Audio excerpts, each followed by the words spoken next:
प्रिय विद्यार्थियों, आप सभी का हमारे YouTube चैनल साहित्य की बातें तथा विचार में स्वागत है। इस समय हम लोग व्याकरण प्रकरण के अंतर्गत व्याकरण द्वितीय सोपान के तहत संधियों का अध्ययन कर रहे हैं। अभी तक मैंने आपको स्वर संधि के 4 भेदों के विषय में बताया है। आज मैं स्वर संधि के 5वें भेद अयादि संधि के बारे में बताऊंगा। तो आइए बिना देर किए हुए इस विषय को देखते हैं। अयादि संधि का सूत्र है एचो अयवा यावह।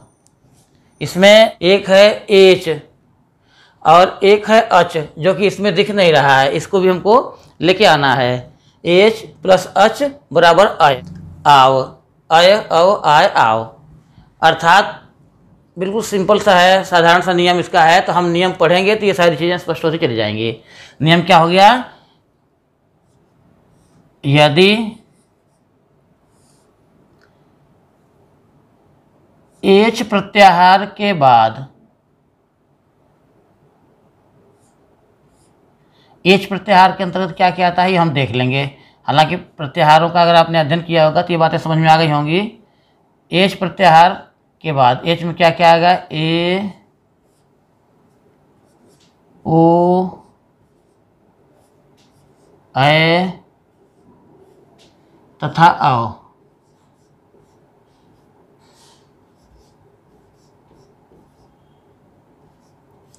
के बाद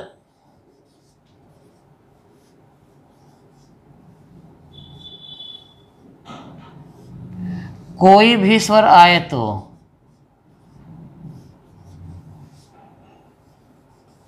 कोई भी स्वर वर्ण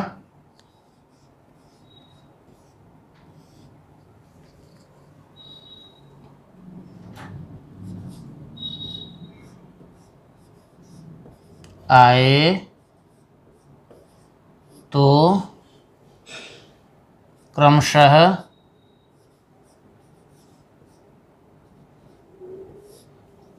क्या परिवर्तन होगा? ए बराबर अय, यहाँ हलंत रहेगा, यह में ध्यान रखिएगा। ओ बराबर अव,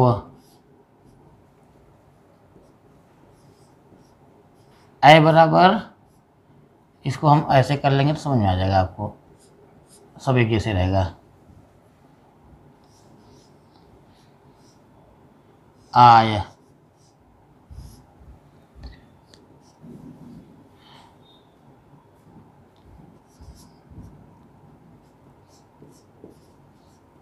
औ बराबर आव हो जाता है, हो जाता है। नियम बहुत छोटा सा है। अब हम इन नियमों को उदाहरणों के द्वारा स्पष्ट कर लेंगे तो सारी चीज़ें बहुत बढ़िया हो जाएंगी। उदाहरण क्या है?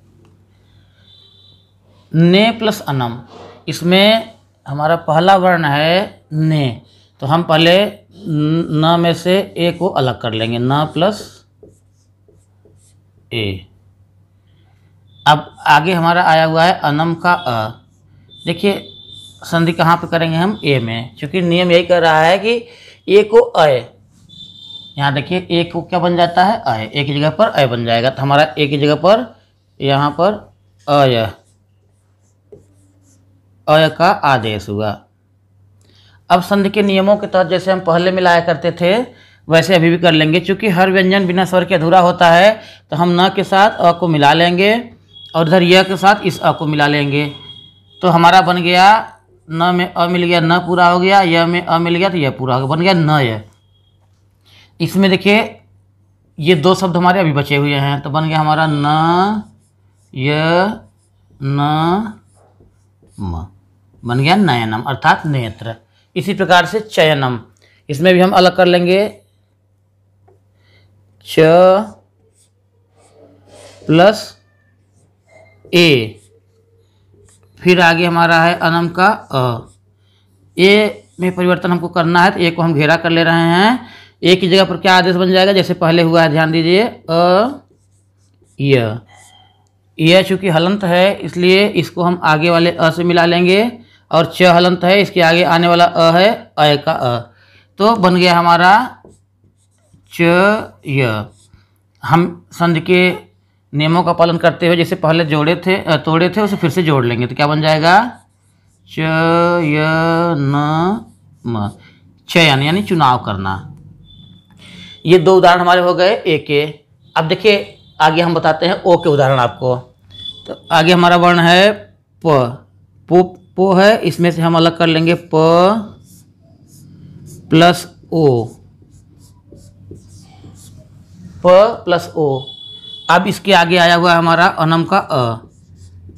शर्त पूरी हो रही है कि ओ के बाद कोई स्वर आया हुआ है, तो ओ की जगह पर हमारा क्या आदेश हो जाएगा, देखिए ध्यान से देखिए, ए की जगह पर तो अय था और ओ की जगह पर क्या बन जाएगा हमारा अव। तो हम यहाँ पर आदेश प्राप्त कर लेंगे अ व, फिर वही प्रक्रिया करेंगे, प के साथ अ को मिला देंगे, व के साथ धर के अ को मिला देंगे, तो हमारा बन गया प व। आप देखिए ये 2 शब्द हमारे पहले से थे और प व हमको प्राप्त हो गया, तो प व न म बन गया हमारा शब्द पूरा पवनम यानी वायु। अब नीचे हमारा है साधो प्लस ए, बिल्कुल वही प्रक्रिया यहाँ भी होगी। हमारा अंतिम वर्ण है प्रथम पद का ध में मात्रा लगी हुई है ओ की, इस ओ को हम घेरा कर लेंगे चूँकि इसमें हमको परिवर्तन करना है। और यहाँ थोड़ा आपको नया वर्ण एक मिलेगा, क्या नया वर्ण आया ए, लेकिन इससे कोई ज़्यादा फर्क नहीं पड़ेगा, केवल अगर आप समझेंगे तो ओ को क्या आदेश हो गया, अव। अब देखिए इस ध को अ से मिला लेंगे और इस व को ए से मिला लेंगे, तो क्या बन गया हमारा, ध पूरा हो गया और व पूरा हुआ, इसमें ए की मात्रा लग गई, धावे। ठीक, तो प्रथम वर्ण हमारा था यहाँ पर सा, फिर आगे हमको प्राप्त हो गया ध, फिर व में ए की मात्रा बन गया साधवे। ये हमारे ओ के उदाहरण पूरे हो गए। अब हम आगे बढ़ते हैं और अय में आते हैं, यहाँ तीसरे नंबर पर। तीसरा हमारा उदाहरण है नय प्लस अकह, तो इसमें हमारा वर्ण है न प्लस अय और अकह का हमारा आया हुआ है अवर्ण। अब देखिए इसमें हमको परिवर्तन करना है, इसलिए इसको हम घेरा बना ले रहे हैं ताकि आपको समझने में आसानी हो जाए। सूत्र कह रहा है यदि अय के बाद कोई भी स्वर आए तो अय की जगह क्या बन जाता है, आय, तो हमारा आदेश क्या प्राप्त होगा, आय। फिर वही नियम होगा, इसको ध्यान रखिएगा, तोड़ने और जोड़ने के नियम बिल्कुल बराबर हैं, जैसे हम पिछली संधि में किए थे वही नियम यहाँ भी लागू हैं। तो शब्दों पर ध्यान दीजिएगा कि कौन सा शब्द किन किन वर्णों से मिलकर बना हुआ है, और उन्हीं वर्णों को हमको पहले तोड़ना है, फिर बाद में आगे जो नए वर्ण बन रहे हैं उन वर्णों को ला करके इसको जोड़ना है। तो न में आ मिल गया तो हमको प्राप्त हुआ ना, और यह में अ मिल गया तो यह बन गया, तो हमको एक नया वर्ण प्राप्त, नया शब्द प्राप्त हुआ नाय। आप देखिए तो ना य और ये क हमारा पहले से था तो बन गया नायक। नायक माने अंग्रेजी में से हीरो बोलते हैं नायक को, हाँ, तो नायक का शब्द सिद्ध हुआ। इसी प्रकार से हमारा अगला वर्ण है ग प्लस इका, तो ग में हमारा एक शब्द छिपा हुआ है और इका में ई, बिल्कुल सेम प्रक्रिया है। यहाँ भी अय को हम नियम के तहत आदेशित करेंगे और अय को आय आदेश हो जाएगा, और प्लस ई। तो देखिए बिल्कुल पहले वाला नियम है, या हम यहाँ पे ई ना भी लिखेंगे तो कोई दिक्कत नहीं है। आप यहाँ समझ लीजिए ग से अ को मिला लेंगे, आ को, और य से ई को, क्योंकि यह हमारा हलंत है यहाँ पे, तो इसलिए बन गया हमारा गा, यह में छोटी मात्रा गाय। अब का हमारा पहले से है तो क्या बन गया शब्द हमारा गायिका, यानी गाने वाली। तो इस प्रकार से हमारा गाय का वर्ण सिद्ध हुआ। बिल्कुल। अब देखिए नीचे आते हैं, यहाँ भी एक नया आपको शब्द मिलेगा, क्या है? अ। अब हम अ की मात्रा से संबंधित उदाहरण देखेंगे। बालकव प्लस अपि, यहाँ अंतिम का वर्ण हमारा है कव। इसको हम पहले विग्रह द्वारा अलग कर लेंगे स्वर और व्यंजन को। क प्लस औ प्लस अपि का अ है। ये शर्त हमारा पूरी हो रही है कि अ के बाद स्वर आया हुआ है, तो हम अ को आदेश करेंगे किसमें? अ की जगह पर आव आदेश होगा।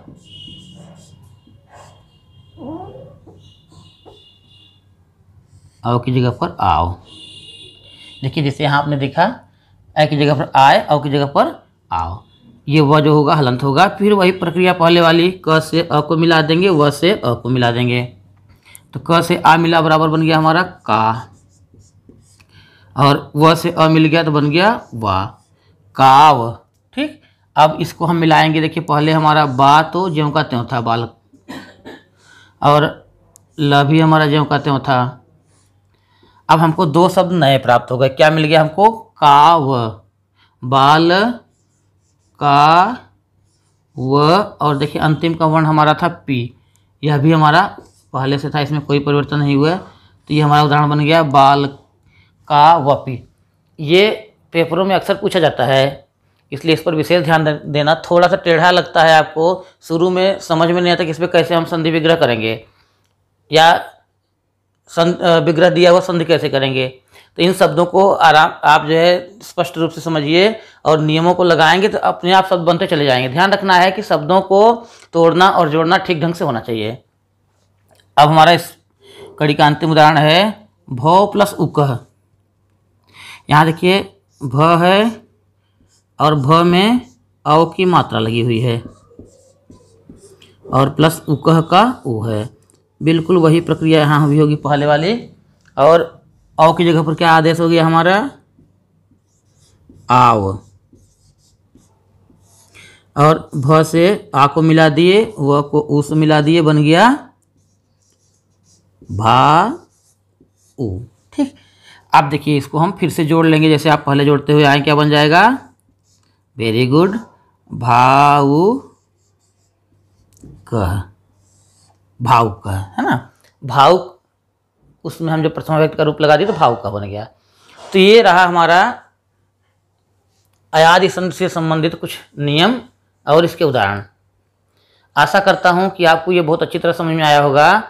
कुछ अयादि संधि के अपवाद भी हैं, तो आइए इन अपवादों को देखते हैं। तो आइए देखते हैं अयादि संधि के कुछ अपवाद, या यूँ कहिए नियमातिरेक, यानी कुछ ऐसी चीज़ें जो नियम से हटके हैं, उस नियम के अंतर्गत नहीं आती हैं। इसका एक छोटा सा सूत्र प्राप्त होता है हमको, लोपः शाकल्यस्य, और इसी सूत्र के समर्थन में है पूर्वोत्तरा असिद्धम इति।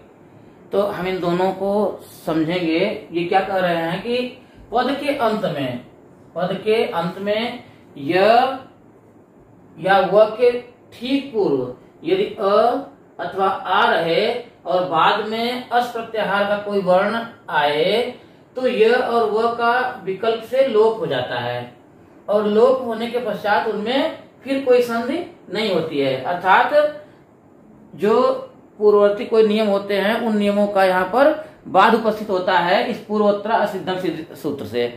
तो आइए हम उदाहरण देखते हैं। तो उदाहरण से ये चीजें जल्दी स्पष्ट हो जाएंगी। उदाहरण में पहला हमारा है हरे प्लस ए, अंतिम वर्ण हमारा है प्रथम पद का रे। तो हम इसको विग्रह कर लेंगे, र प्लस ए का ए। नियम हमारा यहाँ पर लागू हो रहा है। नियम ये है अयादि संधि का कि यदि ए के बाद कोई भी स्वर आता है तो क्या बन जाएगा? ए की जगह पर अ आदेश हो जाएगा। हमने पिछले भाग में पढ़ा इसको, ए को अय, और आगे हमारा ए आया हुआ है। अब देखिए हम जब इसमें अयादि संधि करेंगे तो क्या बनेगा इसका हमारा रूप? र में अ मिल गया और य के साथ ए को मिला दिए, तो बन गया हमारा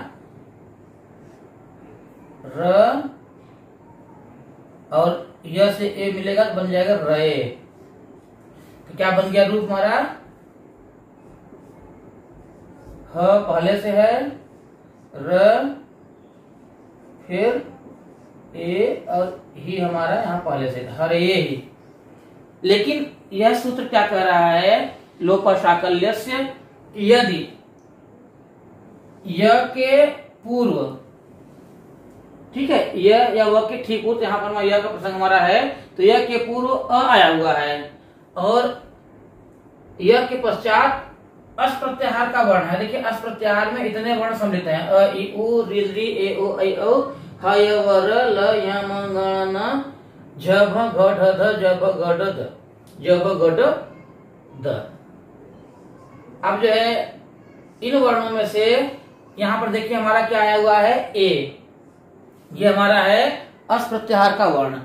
तो शर्त पूरी हो रही है, तो इसका मतलब कि यहाँ पर यह का लोप हो सकता है इस सूत्र के अनुसार, इस नियम के अनुसार।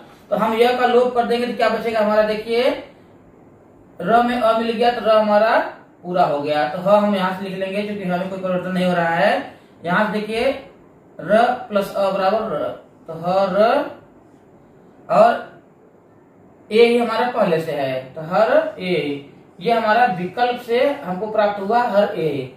अब देखिए जो नियम यहाँ पर आया है पूर्वोत्तरा असिद्धम, इसको समझने के लिए हम छोटा सा उदाहरण देते हैं, शायद हो सकता है समझ में आ जाए आपको। जैसे मान लीजिए किसी साल किसी वर्ष 15 अगस्त रविवार को पड़ जाता है और सूचना में निकाला जाता है कि 15 अगस्त को सभी विद्यार्थियों की उपस्थिति विद्यालय में अनिवार्य है। अब हम पहले तो नियम बनाए हुए हैं कि हर रविवार को छुट्टी रहेगी, लेकिन रविवार को 15 अगस्त पढ़ने से पहले का नियम हमारा बाधित हो गया। वैसे ही यहाँ पर है कि पहले का नियम यहाँ पर बाधित होकर के नया नियम हमको प्राप्त हो गया। और पूर्वोत्तरा सिद्धम ये भी कह रहा है कि इसके बाद कोई संधि नहीं होगी। यहाँ आपको समझने की जरूरत है, क्योंकि देखिए अगर हम वृद्धि संधि के नियम को एक बार फिर से याद करें तो वृद्धि संधि के नियम में है कि यदि अ अथवा आ के बाद ए अथवा अ आता है तो अ बन जाता है। तो यहाँ पर देखिए हमारा हर प्लस ए ही है। अब इसको अगर हम समझते हैं तो यहाँ जरा समझने का प्रयत्न करिए, हम इसको समझाएंगे बाद में यहाँ पर लिखेंगे इसका। फिर क्या आया हुआ है? र में अ लगा हुआ है, यहाँ पर देखिए इसको, और आगे हमारा ए ही है। वृद्धि संधि में कहते हैं कि अ अथवा आ के बाद ए अथवा ए आए तो अ बन जाता है। तो यहाँ पर हमारा रूप क्या बनता है कि अ प्लस ए बराबर अ, ये हमको प्राप्त था। तो हमारा रूप क्या सिद्ध होता है? ह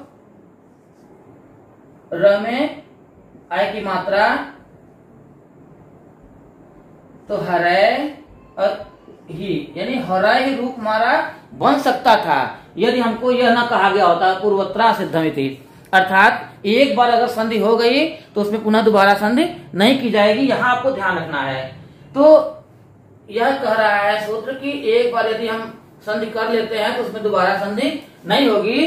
तो यहाँ पर हमको इसके दो रूप प्राप्त हो गए, एक तो हमारा यह रूप प्राप्त हो गया और एक हमको यहाँ पर अयादि संधि का रूप मिलेगा हर ये। यहाँ आपको ये चीजें ध्यान रखनी है। अब देखिए दूसरा इसका उदाहरण है विष्णु प्लस ई।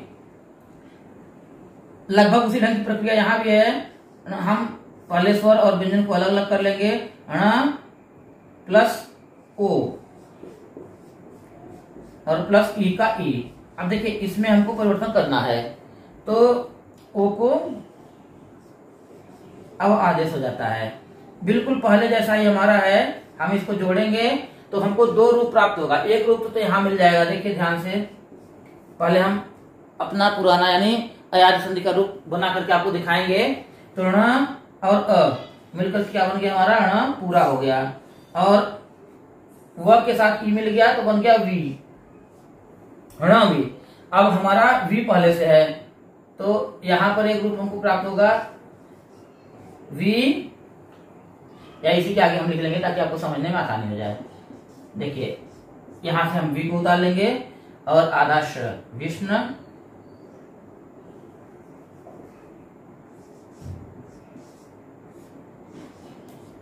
विष्णु। अब देखिए ण हमारा मिल गया विष्णु, विष्णु और व में छोटी मात्रा वी, हाँ, अगर हमारी इसमें अयाद संधि होगी तो क्या मिल जाएगा, विष्णवी है। लेकिन लोपा साकल्य सूत्र कह रहा है कि यदि वह के पूर्व यदि अ हो और उसके पश्चात अस प्रत्याहार का कोई वर्ण हो तो वह का लोप हो जाएगा। तो लोप होने के पश्चात हमारा रूप बना वि और ऋण से अ मिल गया, ऋण पूरा हो गया, विष्णु और ये हमारा पहले स्थान विष्णु यह रूप बन जाएगा। और हमने जैसे पहले बताया यहां पर भी अ प्लस ई बराबर ए यानी गुण संधि का आदेश होता है। ध्यान देखिए, जैसे गुण संधि में क्या होता है, अ प्लस ई बराबर ए का आदेश होना चाहिए था। तो हमारा बनता है यहाँ पर, एक बार इसको देख लीजिए ताकि आपको समझना आसान हो जाए।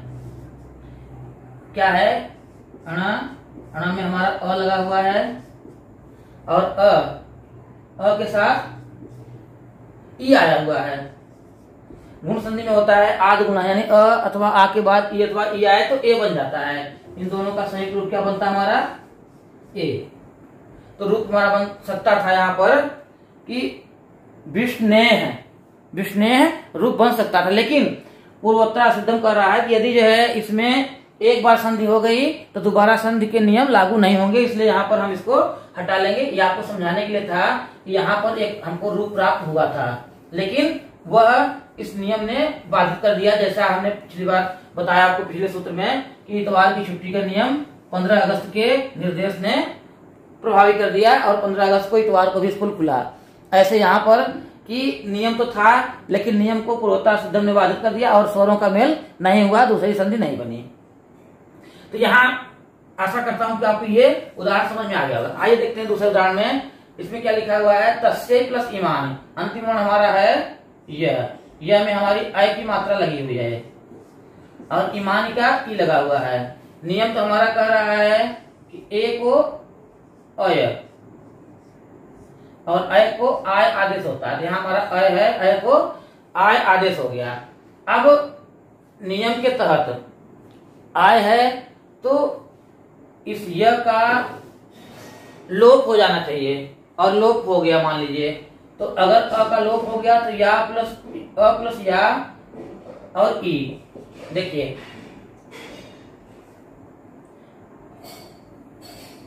यहाँ पर तस्य है, तस्य में अय हुआ है अय, तो यह का लोप हो जाएगा क्योंकि यह से पूर्व आ है और इसके पश्चात ई है। तो क्या बन गया हमारा, तो पहले से हमारा रहेगा तो हमने लिख लिया, आधा सा भी पहले से है इसको भी हमने लिख लिया। अब यह है तो यहाँ पर हो गया तस्या, ठीक है, यह में आ मिल गया, तस्या बन गया और यहाँ पर हमारा ईमान है। क्या बन गया, तस्या ईमानी। अब यहाँ पर भी आ प्लस ई बराबर ए यानी गुण संधि का विधान हो सकता है, लेकिन पूर्वोत्तर सिद्धम इसको बाधित कर देता है और यहाँ पर हमारा गुण संधि नहीं बनके ये ज्यों का त्यों रहता। एक रूप तो हमारा यह बन जाएगा और इसी का यदि हम क्योंकि विकल्प से लागू होता है तो विकल्प से हम यहाँ पर अयाज संधि भी कर सकते हैं। अयाज संधि कैसे बन जाएगा, देखिए आय बन गया। अब इसको हम यहाँ से हटा लेंगे घेरे को ताकि हमको पूरा वर्ण सही से मिल जाए। देखिए इसके साथ इसको मिला लिए हम, तो यह प्लस आ बराबर या और यह प्लस ई बराबर ई, इतना हमको नया रूप मिला। अब हम पूरा ऊपर से पुनः इसको जोड़ लेंगे। कैसे बनाएंगे, तस्या, देखिए हाथ पकड़िए, तस्या तस्याई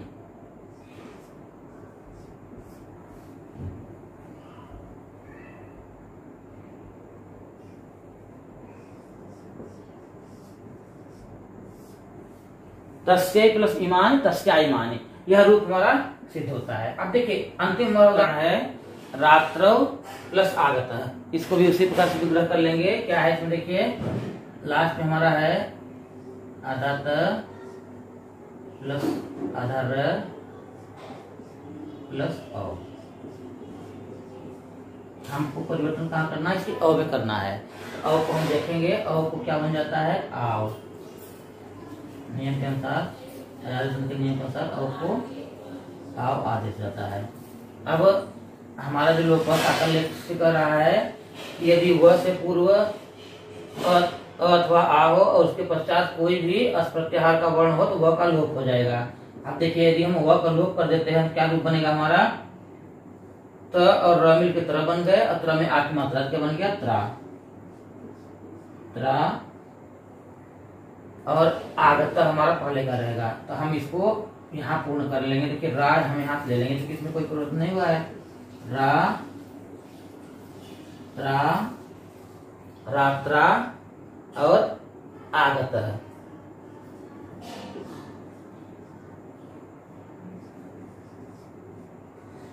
रात्रा आगत है। अब देखिए अगर यहाँ देखते हैं हम तो यहाँ हमारा दीर्घ संधि का नियम लागू होता है, क्योंकि आ प्लस आ बराबर आ, यानी रात्रा आगत रात्रागत बन सकता है, लेकिन पूर्वोत्तरा सिद्ध रूप इसको बाधित कर देता है और रात्रा आगत ही रह जाता है। और दूसरा हमारा है जहां पर हमारे अयादी संधि का रूप लागू होता है, रूप बनता है, तो क्या बन जाएगा, देखिए यहाँ से हम इस घेरे को मिटा लेंगे ताकि आपको समझना आसान हो जाए। फिर से देखिए क्या बनता है, आव आदेश हमको प्राप्त हो गया। अब बिल्कुल पहले जैसा ही हो जाएगा, र से हम आ को मिला लिए और इस व को देखिए यहाँ पर क्या बनेगा, हमारा आ आया हुआ है, तो इस आ को भी यहाँ उतारेंगे ताकि आपको समझना, व को आ से मिला लेंगे। तो पहले का हमारा यहाँ से देखिए रा पहले से बना हुआ है, रा में कोई परिवर्तन हो नहीं रहा है, इसलिए रा को हम जो कहते हैं ले लेंगे और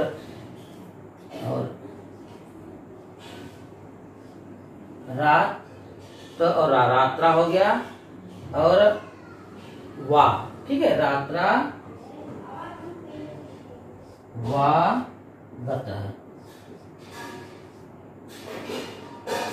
दूसरा रूप कैसे होगा, रात्रा वागत। तो दो चीजें इसमें हो गई। आशा करता हूं कि अयादी संधि से संबंधित नियम और नियमातिरेक दोनों आपको बहुत अच्छी तरह समझ में आ गए होंगे। अगर आपको हमारा प्रयास अच्छा लगा हो तो हमारे चैनल को सब्सक्राइब करिए, हमारी वीडियोज को लाइक करिए और शेयर करिए ताकि आपके मित्रों तक भी हमारी बातें पहुंच सकें और उनको भी कुछ इसका लाभ मिल सके। अगले वीडियो में हम कुछ नए विषय के साथ आपके सम्मुख उपस्थित होंगे। तब तक के लिए धन्यवाद।